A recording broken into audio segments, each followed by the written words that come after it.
It's time to step into the GMT kitchen for some good home cooking. Juneteenth is a time to reflect, celebrate, and gather with family, friends, and community. And food has always played an important role in bringing people together. So this morning, I'm joined by Chef D'Ambria Jacobs, owner of Sophisticated Delights, to share some delicious Southern favorites to celebrate the holiday. Good morning to you. Good morning. I am so excited. I can't even get it out because I'm so excited. You guys, it smells divine in here. Tell me, why is food such an important part of honoring holidays like Juneteenth? Because food is about comfort, it's about family, it's about tradition, and so it takes those same moments that people had 100, 200 years ago, and they bring it to the table today. Yes, indeed. Okay, when people are planning a Juneteenth menu, what are some of the classic dishes that are commonly served, and why have they now become staples in the tradition of Juneteenth? Well, I mean, specifically, a lot of things that had the colors of red and green because that also represented freedom, right?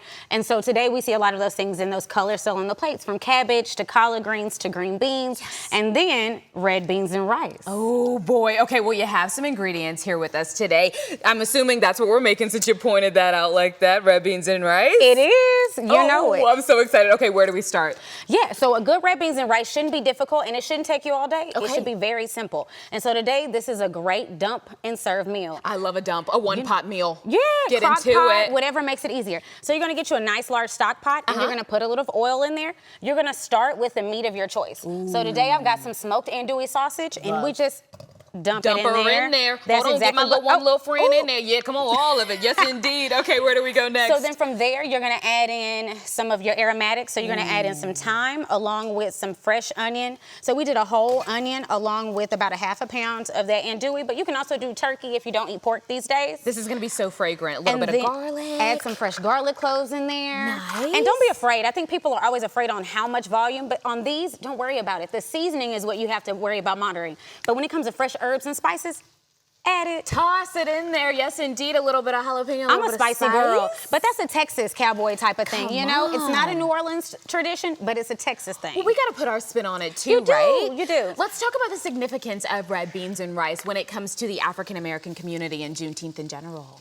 Yeah, absolutely. I mean, so for this particular dish, it is the epitome of what we are, right? It's hardworking, it's easy, it's trusting. And so a lot of the meats that were used are inexpensive and tough cuts, but just because something's a little rough on the outside doesn't mean it's not good on the inside. Okay, and we do well with what we got, okay? We always have, and we will continue to do so. Yes, indeed. Absolutely. But now we've got the actual utensils and the seasonings to really make it and take it over the edge. And so where do we go from here? We've got some seasonings left over. Yes, ma'am. And so once this has a chance to kind of wilt down and cook down, it'll take a little bit of time, about 5 to 10 minutes. But once you get there, you're gonna add in one of the Cowboys didn't have tomato paste. That's an American process.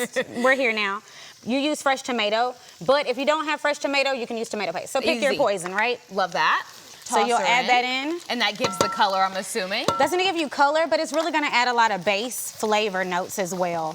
It really helps. And that burn that it's gonna get in the bottom of the pot is really gonna add to the flavors later on. Nice, okay. What kind of seasonings we got here? Because I know you're all about the seasonings, my girl. You know I'm all about the seasoning. So this is actually gonna be my mix. This is our Never Blanc Cajun. So we just put all of that in there. Because it's gonna simmer. And then this is actually, chicken bouillon.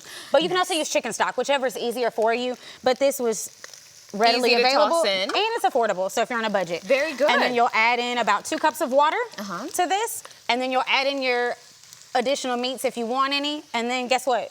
You're good to go. No, we gotta add the beans, girl. Because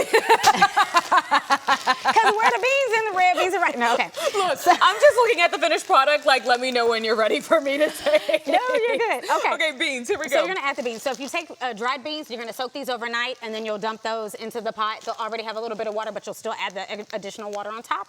Or you can use canned beans if that's easier for you, right? Whatever's easier, Whatever's easier. Nice. So you'll dump the beans in, and then you're done. And then I'm done. And how long do they simmer before they're done, do you think? 2 hours. And then booyah. And then booyah. Or you could do 4 hours in a crock pot while you're at work.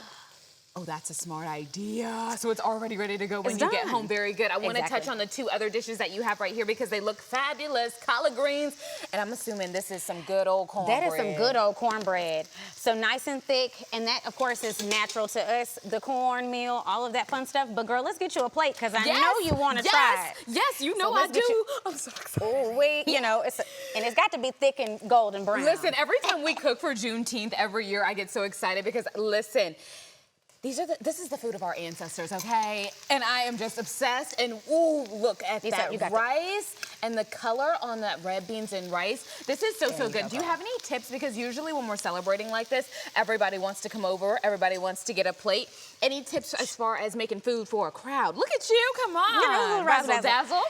Anytime you're cooking for a crowd, don't overcomplicate it. Yes. Keep it simple. And then if you do want additional things, have them bring it. Bring the ribs or bring the chicken, right? But you take care of the sides and the bases because I think that always rounds out a meal for the most part.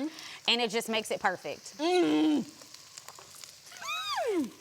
If you're not dancing, it ain't hitting. And I do not do jump. This is so good. Tell us where we can find you as well as your seasoning brand and all the things. Yeah, absolutely. So you can find Neverland and me at sophisticateddelights.com or Sophisticated Delights on Instagram and TikTok. And we love to talk to you. Y'all, I have nothing to say except delicioso.